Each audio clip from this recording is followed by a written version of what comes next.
Down. All right, what's up, guys? I forget the exact dollar amount, but this is how I made between $3,000 or $4,000 across 3 accounts. I didn't trade all of the accounts this day because the setup wasn't as high probability, but I really did like it. It's just we were working up against this huge imbalance, so I was kind of fading the overall move. But I just want to show y'all like execute like how, oh my god, I hate when this happens, bro. Fucking shitty ass trading view.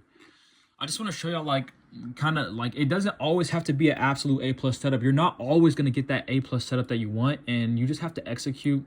I'd recommend just following your rules if you're a beginner trader, bro. But if you're able to execute and you know your plan, your ideas, bro, you need to be taking these trades, right? And I'm going to be showing you exactly why it wasn't as high probability but why I was confident in this trade, right?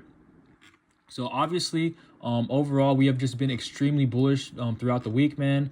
We swept these relative equal lows, and we've just been absolutely punching to the upside, right? And we just had all these we literally left relative equal highs up here, and then we have a lot of bullish news just coming out, and there's absolutely no reason to be fading this, right? So I'm going to take the buying opportunities that I see because I know the type of market conditions we're in.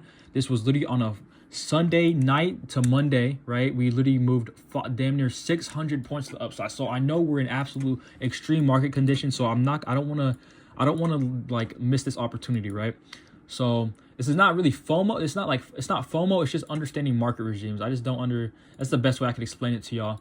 But I definitely don't recommend doing things like this if you're newer, but I'm just going to show the trade recap. We were basically delivering. Y'all can see my annotations. I forget if I took this on ES or NQ. I'm pretty sure I took it on ES. Yeah, I definitely took it on ES. I have this here. But you can see we have this. I'm going to just break this down for y'all. So we were delivering out of this bullish 15-minute fair value gap, right? We came into this fair value gap. I believe this might be a 1 hour even. No, it's not a 1 hour, but it is a 15-minute. So I was working against unmitigated 1 hour, which usually you don't want to do, but the confluences were so high. I was like, bro, there's absolutely no reason I should not take this trade, right? We had all these relative equal highs, low resistance liquidity that we left before market close, lethargically came back down, right? We came back into this wick, and this wick is special because this wick delivered out into and out of this 15-minute, making this a rejection wick, right? Look how we reacted from the CE of this rejection wick. Even the upper quadrants of it, totally respecting it and pushing out of it, right? And my annotations right here, we swept all these relative equal lows and we put in the SMT. We took this low on ES, and we did not take this low on NQ, and then we ended up delivering out of this bullish Peter race. So there was still something supporting price up on NQ. Oh my gosh, my order flow is, why does it always trip like that, bro?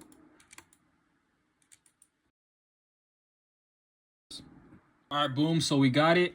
This is basically what I was looking at. As what I just showed y'all, we were sweeping all these relative equal lows right here into this 15-minute rejection wick. This is a 5-minute right here, which is why it looks a little bit different. But even then, it's a 5-minute rejection wick, as you can see, and then we totally delivered up and out of it. Now, what was I paying attention to here, right? So this, to me, this is a failed auction right here. Failed auction just meaning we don't want to accept price lower out of this high volume node, right?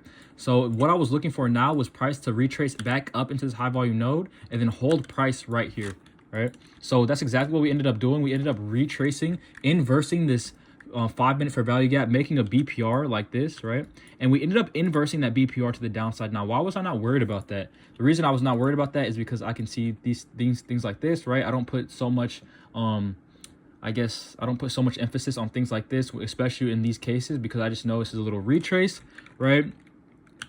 We ended up coming down to the edge, right? So this is where you want to see price supported to continue higher. We had this 5-minute order block right there as well, right? Let's go to ES, right? So let's see what that looked like.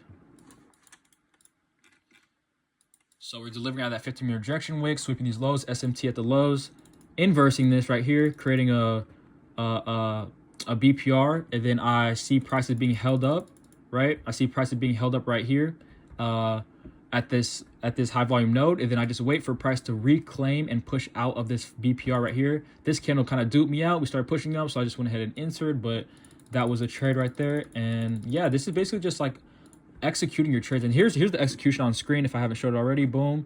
Right, and this is just like showing like every trade doesn't have to be absolute A+ setup. Obviously, you want to be taking the most high confluence of the A+ setups, but you also need to be executing and understanding market regimes, right?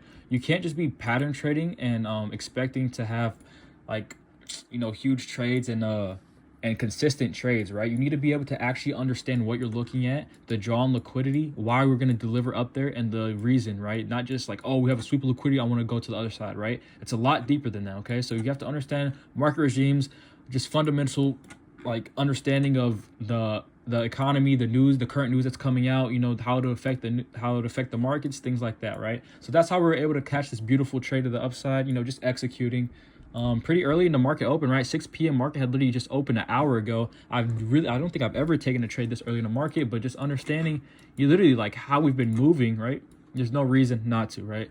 You have to adapt to current market regimes. It's literally ever changing, right? No month or week is always going to be exactly the same. You should always be ready to adapt, right? And then I ended up going break even once we let me see if this is a 1 hour. Yeah, once we mitigated, because there's no reason that this candle flipped right here, mitigated this 1 hour, right? So if this 1 hour right here where I was entering off of bullishly flipped, mitigated this 1 hour, swept this high, and then reversed, it's gonna come down and stop me out, right? So that's why I went break even at that specific area right there. See, boom, we tapped it, went break even there. Boom, we started using it, came out, and then we said nope, right? And then absolutely delivered. That was the trade recap. I hope y'all enjoyed it. This is just showing type like how you should execute. You know, don't make it too complicated, you know, at the beginning. Just try to, you know, follow your rules, you know, whatever you may trade, just stick to your rules and execute. Don't be afraid to execute, man. And risk management. See y'all on the next one, bro. If I trade tomorrow or Friday, you know, there will be a trade recap. And yeah, let's finish off this month strong.